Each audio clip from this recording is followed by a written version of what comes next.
Welcome to the Bold Lounge podcast. My name is Lee Burgess, and I will be your host. If you're anything like me, you love hearing inspiring stories of people who have gone on bold journeys and made a positive impact in the world. This podcast is all about those kinds of stories. Every week, we'll hear from someone who has taken a leap or embarked on an extraordinary journey. In addition to hearing their stories, we'll also learn about their bold growth mindset that they use to make things happen. Whether they faced challenges or doubts along the way, they persisted and ultimately achieved their goals. These impactful stories will leave you feeling motivated and inspired to pursue your own bold journey. I believe everyone has a bold story waiting to be freed. Tune in and get ready to be inspired.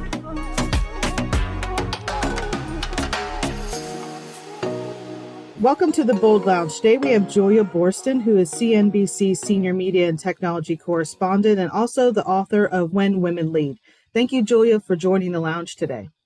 Thanks so much for having me. It's a pleasure to be here. So I wanted to start off with the question that I ask all guests. The first question is, what is your definition of bold? For me, the definition of bold is not being afraid and not holding back, particularly when it's something that you really believe in. And in your life, I bet you've had a lot of those moments, bold moments. What's one that strikes you as kind of one of the first or one of the ones that's memorable for you? I remember having to be bold starting in high school. I did speech and debate. I took a lot of academic classes that were really about speaking up in class and standing up for your perspective and explaining your analysis. And I remember one AP US history class, I had an amazing professor, and we had these really heated, dynamic conversations. And I just remember thinking, this is when I have to articulate clearly what I think, what I understand, what I know, and not be afraid to speak up in this very competitive classroom environment. Of course, it was just class. But now in retrospect, I feel like that confidence, that experience, speaking up, articulating things has really stood me in good stead as I've been a TV reporter and had to do live on-camera analysis. Yeah, kind of on-the-spot confidence, right? No matter like who you're speaking to or the things you're speaking about or the emergencies that are coming up. So lots of agility too, I think, in your mindset, most likely. Did you ever feel like you had imposter syndrome, or did you ever feel like you didn't belong?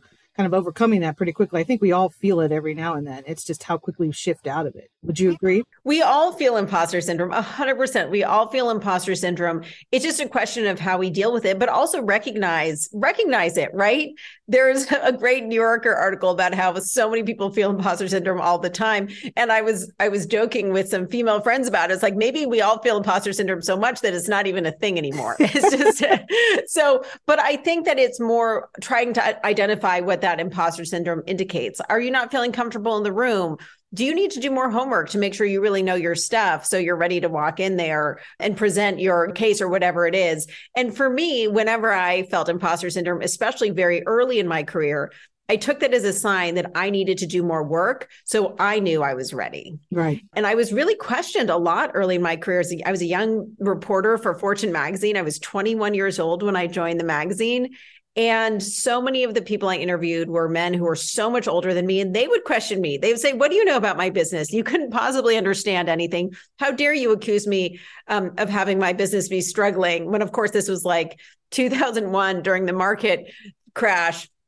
And they questioned me all the time. And so, of course, I was going to feel anxious about that. But my solution to that was going out and doing the work. So when people questioned me, or when I was questioning myself, I knew that I had done the work. So I was ready and prepared.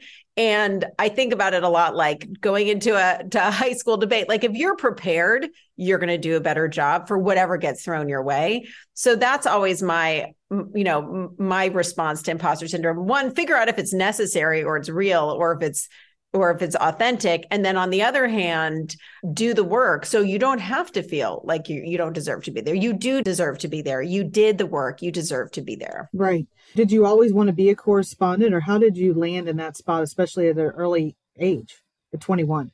I didn't. This was not my life plan. Okay. I feel very lucky that I fell into this awesome career. I've been at CNBC for 16 years, so it's kind of crazy to think that it happened very luckily. No, I studied history in college. I always did journalism on the newspaper.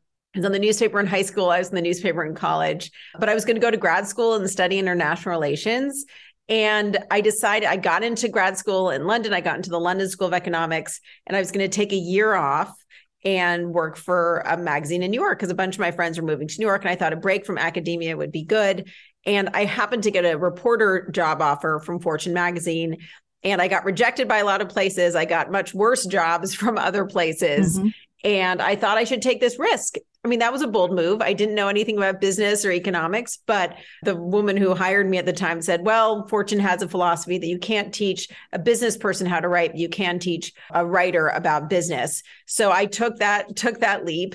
And I had a lot of imposter syndrome in my early days there. And my response to that was by asking everyone I could to help me understand all the stuff that I didn't understand. So I did a lot of work to help, prepare myself to overcome that imposter syndrome. And then that led me to appear on CNN, which at the time was owned by the same parent company. And then that led to a full-time job offer at CNBC. So one thing led to another. Yeah. And I love my job and I love business news and it's so interesting, but it was not something I would have expected when I was 20 years old in college. Yeah, right. So you kind of, you leaned into something that was unknown. We talk about that when we're being bold. You're not sure of maybe the next step after that, but you know what the first step is. So it sounds like you took control of that. And then the other part that is really important to point out to the listeners is that you learned along the way. And if you needed, you asked for support.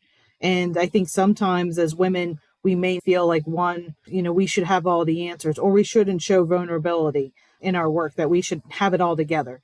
And so I think sometimes, we don't. And that actually is more authentic and I think more accepted than ever now than it certainly was years ago. Yeah. I mean, look, nobody has all the answers. I mean, that's what I realized after 20 plus years as a business journalist is nobody has all the answers. And if they tell you they do, they are lying. Right. And the people who say, I don't know all the answers, here's what I do know. Here's what I am confident in, but here's what I don't know. The people who could be honest about what they know and what they don't, those are the people you should trust. And I think that comes across in authenticity, but nobody knows all the answers. I do really believe in taking the next best step. You can never predict where your career is going to take you. And now with all this technology and crazy changes to the business world, we have no idea what our jobs are going to look like in 10 years. But all we know is like putting your next foot in front of the other. I believe really in this balance of like taking the next best opportunity and also trying to do long-term planning. Yeah. It's something I saw in a lot of the female CEOs I interviewed for my book, When Women Lead. And it's something I truly believe. I mean, I walked through that door at Fortune magazine because it was the best option in that moment. Mm-hmm. I thought I would be there for a year, then go to grad school. I had no idea that it would lead me to television and to this career that I have loved so much for the past 2 decades. But I think it's always about like looking where the door is open. I created this thing called the Disruptor 50 list for CNBC, which has become this amazing franchise over the past decade because of a story I was doing on Facebook before its IPO. I was digging deep into this company. I was thinking, hey, people need to understand these private companies long before they go public. How can I use that inspiration to create something new? So I think it's all about trying to pay enough attention in the moment to think either about which door you should be walking through or opening and which door you should be creating for yourself. And then having this long-term balance of saying, what do I want to do that's a long-term goal? For me, I always had this long-term goal of writing a book, but it wasn't until I came across this idea of When Women Lead that I knew that this was the one. And this is a long-term process. I mean, it takes years to write a book, longer to get it out into the world. But I think it's always about like, what's the near-term door? And then what's the long-term vision? Yeah, I talk about what, the big goal with folks that I work with, but we have to think about all the things and the steps that we need to do to get to that big goal. And sometimes you're not writing down the big goal. You're doing the things that get you there naturally. So I think that's a good point. In the book, and I want to jump into the book now. I think one of the things that there are over 60 stories that I think you can apply different pieces and parts or all of them in some way to how you lead as a woman. And no matter what industry you're in or what you're doing, profit, nonprofit, it doesn't matter. They're all applicable in some form or fashion.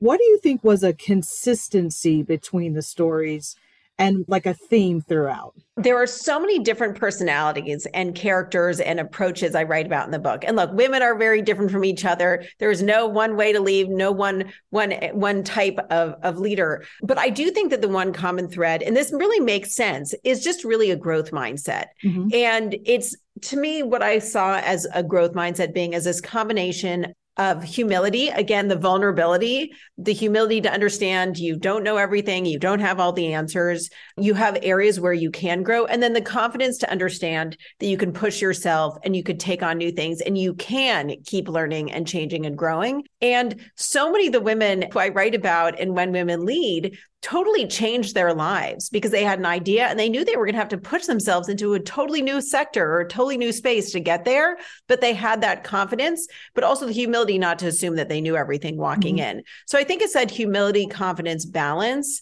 And by the way, sometimes the confidence is stronger and the humility is lower or vice versa. But I think that is a really consistent thread.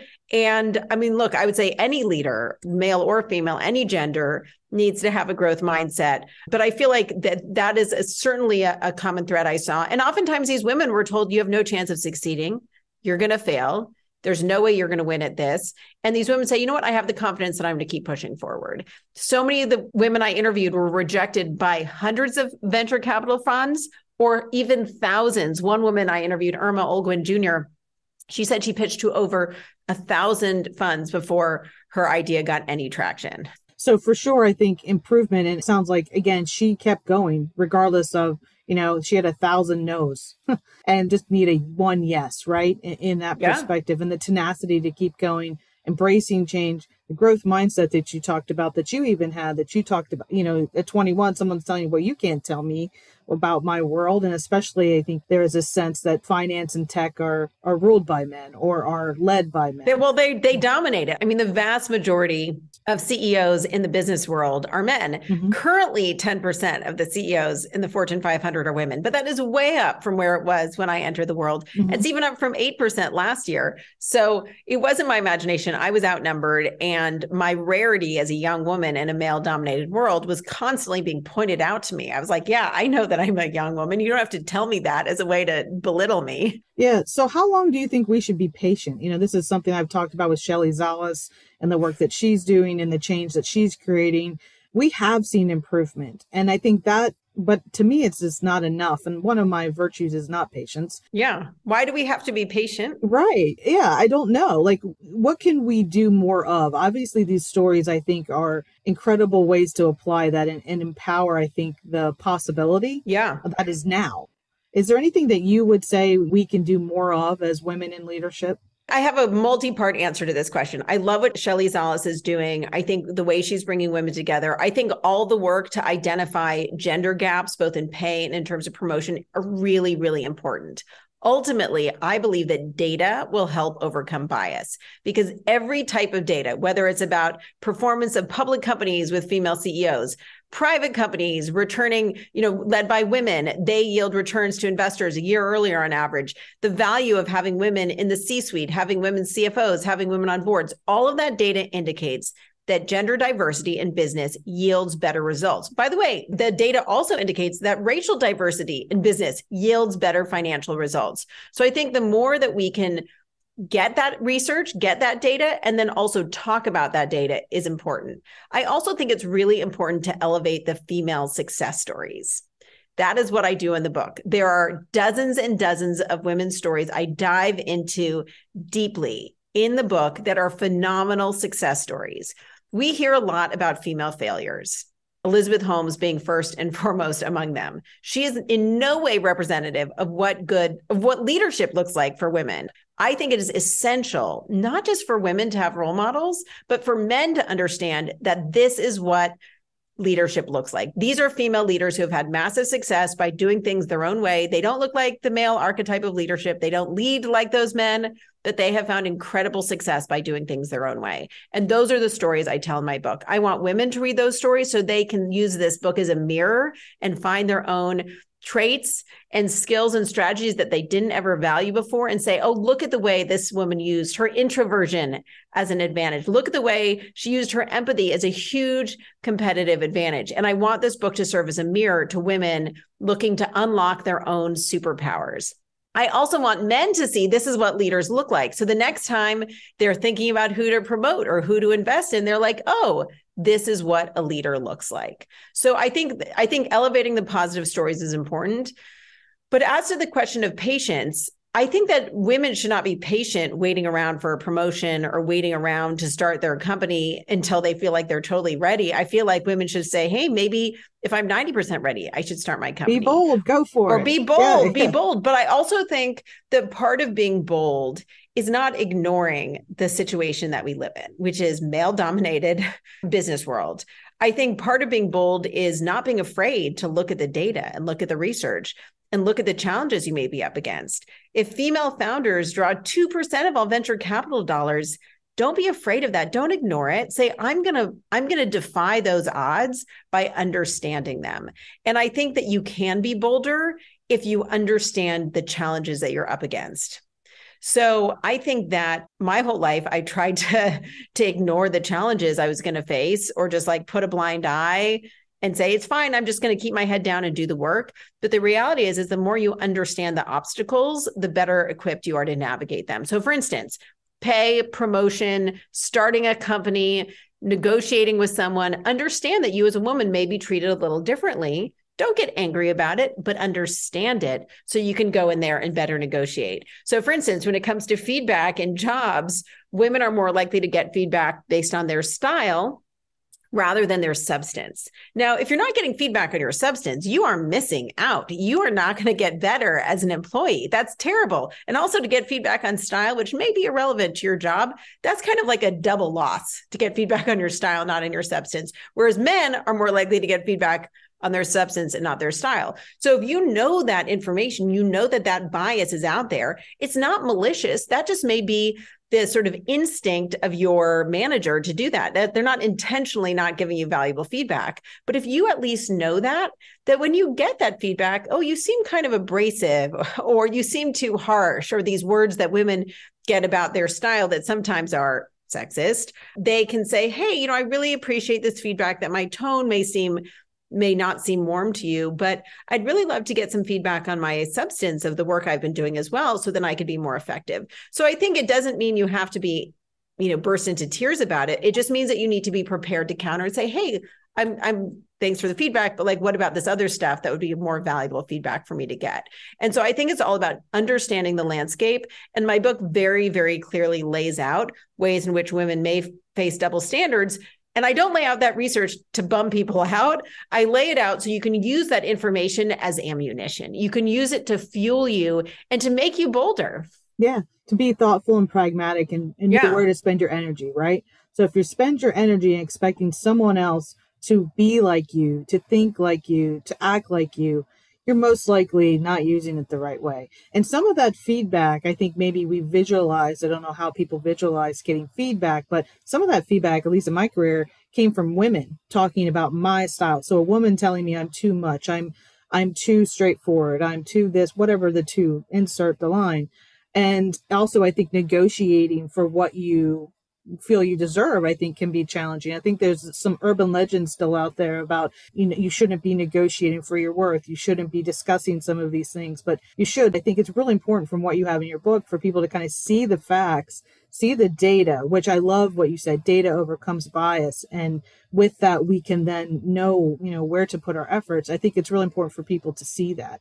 But what's interesting, you mentioned that it was women who gave you this feedback that seemed maybe sexist feedback. 100%. But I think it's really important to acknowledge that women have been just as influenced by these cultural archetypes and cultural stereotypes as men have been. If all you've ever seen is male leaders, when a woman starts to be a leader, the instinct is to question that or to wonder if she's not fitting into the stereotype. Right. So I think that that's why it's so important to change the stereotypes, not just for men, but for everybody. Right. Yeah. And also, I think as women, as we rise, I don't think we understand it's important to bring people up with you. And the lovely statement that's out there. But I think, from the perspective of just knowing that the seats aren't limited. I think in some corporate settings, think of business and tech, I'm in healthcare. So the pyramid gets smaller at the top. And so sometimes it does feel like we're not all really welcome to the table. I think that there was definitely a phase in business where women understood that if there was one of them in the room, they shouldn't help other women join them because there was only room for one of them in the room. And I think that there was this sense of like, okay, there's only gonna be one token woman, so it better be me. And I'm not going to let anyone else come join me because then I'm going to lose my job. And that instinct to not want to help other people in that situation makes sense, right? Why would you give up your position to be just replaced by another woman? I do think now that there are more women in business and this understanding that it's not good just to have only one woman in the room, I think that has enabled women to be more supportive of other women. And just in the past 10 years, even just the past 5 years, I've seen a dramatic change in terms of the way women are actively helping other women. And I think it's because everyone understands that you can't have only one woman in the room. Yeah, and we need to keep doing it. And we need to amplify when it's being done. And like you said, show the examples and share the success stories as well. Do you think women lead differently than men? You kind of mentioned a few of the things. Yeah, I mean, there's a lot of research about the way women tend to lead. And again, this is stuff that is socialized. This is not biological, but girls are treated differently and they behave differently on the playground from the time they're very little. I've seen it. I have kids, and there's a lot of academic research about it. But I think it's important to point out that these are ways that women tend to lead and that men sometimes lead this way, but men would also be successful if they led in these ways. But just a couple ways that women are more likely to lead. Women are more likely to take a communal approach to leadership. So that's pulling in perspectives across an organization rather than top down. They're more likely to deploy empathy and vulnerability as leadership skills. And I think it's really important to talk about that, the fact that empathy and vulnerability are not just for being with your friends and family. These are essential skills to invite collaboration, to understand people you're working with and even negotiating against. So I think that's really key. And then women are more likely to practice gratitude, which correlates with patience. So if you're a leader and you practice gratitude, you're more likely to make long-term plans and long-term decisions and not get caught up in anxiety about a near-term win. And I think that's really important. That was a big surprise to me when I was researching the book. And then other things like women are more likely to take a divergent approach to problem solving and pull on threads and ask about tangential issues rather than just rushing and converging on a solution. There's an advantage of both of those traits. And in fact, there's a lot of research showing that great products and solutions come from male-female teams. The combination of the male approach and the female approach is incredibly valuable. But I think now more than ever, taking that time to ask about tangential things to really understand the landscape in such a crazy and unpredictable time is really valuable for people in business right now. Yeah. One of the things you talk about is creating new patterns. And as we're thinking about what that means, obviously the book lays it out, but what are the key things, especially kind of in the world of, there's a lot of men and women in transition right now, and unexpectedly and maybe planned or maybe unplanned, a lot of unplanned. So one of the key things about creating a new pattern when you're in transition is to know that you have the opportunity to reset and to think about what's possible. From your book, what would you apply creating new patterns to if someone's in transition? I think the big picture about creating new patterns is understanding that what leaders look like, act like, sound like, the way they behave is actually different from the stereotype that's out there. And we need to all understand that we can be successful by leading in ways that and existing in business in ways that are authentic to us. Mm-hmm. And I think the key thing right now is really understanding who you are, what your strengths are, what your weaknesses are, what your goals are. And using that self-knowledge to push yourself back to the growth mindset. The more you really understand yourself, the more you'll be able to put yourself on a path to success. And I think for so long, people felt like they had to fit into a certain mold to be successful in business. They had to dress a certain way, they had to talk a certain way, they had to think a certain way.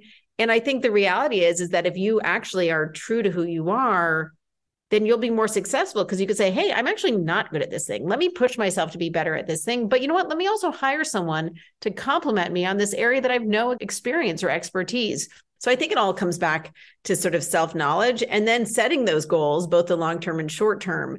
But the more you can acknowledge the things you struggle with and the things you really love doing, the more successful you can be when you try to figure out your next thing. Yeah, I think self-awareness and self-understanding is probably the best gift I've ever given myself. And it's an ongoing process, honestly. Like, I don't think you're like, oh, I know me completely, but I think it is nice, from my 30s to my 40s to now in my 50s of just understanding who I am and where I'm more aligned to my purpose, which, starting my own S Corp, like it's just a whole different world to be in the sense of 100%. It doesn't mean work isn't hard. It just means it's more aligned to what you're doing, which I think you then lean into some of those things that maybe you would have thought was a risk before, and you can actually try it.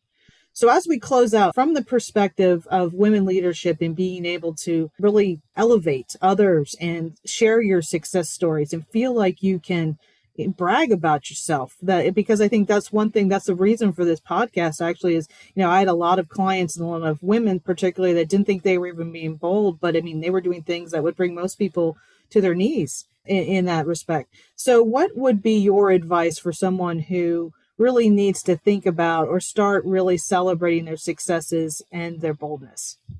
I would start by really just writing down your personal traits. And I think a lot of things that people have thought of as flaws can actually be strengths and deployed as superpowers. And I think it's important to really understand what makes you you. What do you love? What do you hate? What do you want to do more of? What do you want to shy away from? And really dig into your existence at work. I love asking people questions. So it makes sense that I love interviewing people for my day job, but I also know that's something I can get better at. And so I think it's all about saying, okay, this is something I love doing. I want to do more of it. How can I get better at it? And how can I find more opportunities to do that? So I think it all starts with that self-knowledge that we've been talking about. Invest in it, invest the time in it, because then, like, for instance, if you're very sensitive to criticism, then when a situation comes up and you can be like, wait a second, am I reacting to this because I'm so sensitive, or is this reasonable feedback? So I think take the time to do the work, both on yourself, but also in creating your path to success. I have friends who do vision boards. I don't do that, but I do think about, what do I want to accomplish in the next 5 years? 5 years ago, I wanted to write a book. So I was like, what are the steps that I'm going to need to get me there? Which of these are easy that I feel like I got under control, and which of them are going to require me to be really bold and push myself outside of my comfort zone? And I think a lot as I get older about trying to push myself outside my comfort zone more, because it's hard, but it's also really exciting and exhilarating. So I guess that would be my sort of jumbled answer for that question. That was a good answer. No, I think it's great. I think it's taking the time to think about the things that really define you, that really are aligned with who you are, and then doing the work. I mean, you said that, and I say that a lot to my clients and some of the organizations I work with, is you have to do the work. And some of it is easy or seems easier, and some of it's hard. And you're going to have to intentionally do it, plan for it, give it the time, give it the value, not put it on the back burner. So I think that's so important for people to hear. Well, if you haven't bought the book, you need to buy the book, When Women Lead. All the information is down below in the notes. And thank you so much, Julia, for being on the Bold Lounge. Thank you so much for having me. It was a pleasure. Thank you for listening to the Bold Lounge podcast. Through the continuum of bold stories, vulnerability to taking a leap, you will meet more extraordinary people making a positive impact for others through their unique and important story. By highlighting these stories, we hope to inspire others and share the journey of those with a bold mindset. We hope you've enjoyed this podcast and look forward to sharing the next bold journey with you.